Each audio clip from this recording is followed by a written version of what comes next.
Here's another battery pack we got in yesterday. And apparently the customer thought it was a good idea. Maybe I should open it up and try to fix this myself. What could possibly go wrong? And then he didn't add the heat shrink tubing together. He just taped it a little bit and pushed it down in the case, even though these cells are swollen. And do they have voltage? Do you think they have voltage?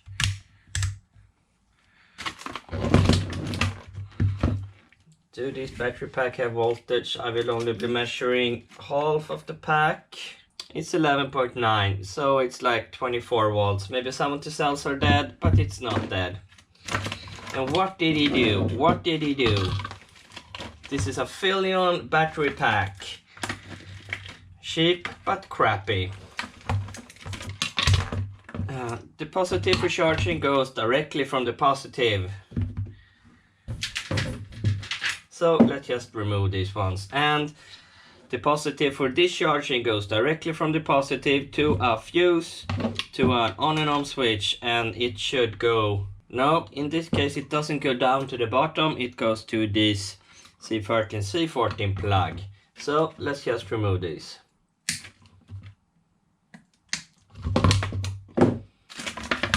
What about the other things? This blue one I had to cut because it has been modified. It has been modified. The blue in this case, here you can see it's flat. It's flat, it's pressed together.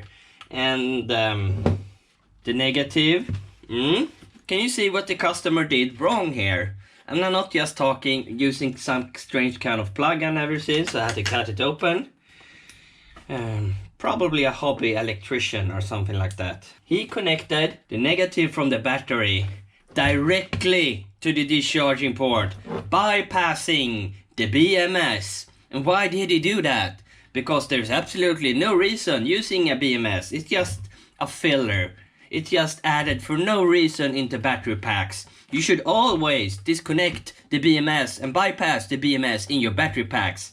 They absolutely have no reason or function at all in a battery pack. Right.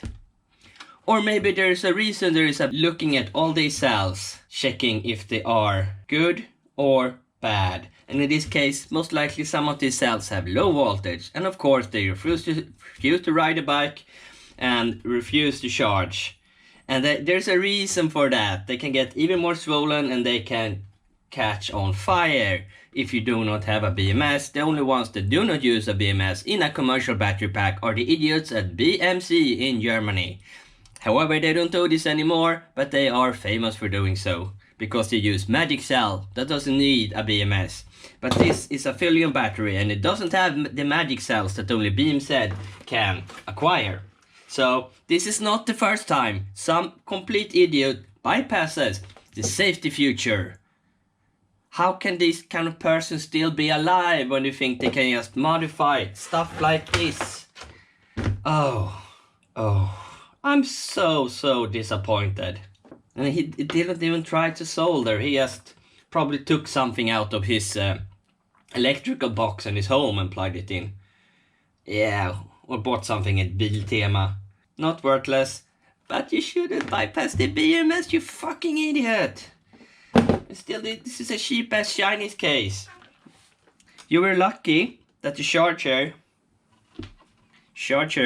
actually had a temp sensor connected to the cells. But anyway, you are an idiot and I will have to quote you a higher price because you are an idiot and you do something that put me at risk. It puts you at risk, it puts our whole society at risk when stupid people think they are allowed inside battery packs. They are not allowed inside battery packs.